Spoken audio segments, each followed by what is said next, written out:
اعوذ باللہ من الشیطان الرجیم بسم اللہ الرحمن الرحیم۔ حضرت امیر المومنین علی بن ابی طالب علیہ السلام کے فرامین پر مشتمل مجموعہ کلام نہج البلاغہ اور نہج البلاغہ کے تیسرے باب میں سے 32واں فرمان آپ صاحبان کی خدمت میں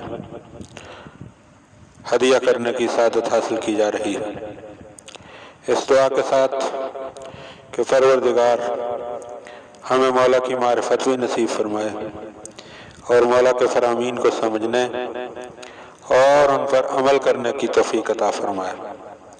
اللہم صلی علی محمد و آل محمد۔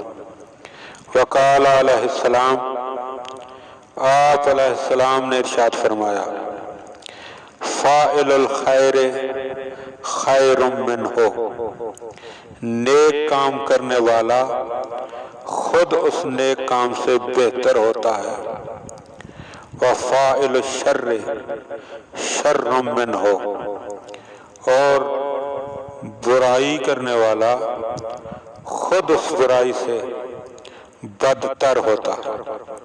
سبحان اللہ، یعنی کام کی اہمیت نہیں ہے بلکہ کام کرنے والے کی اہمیت۔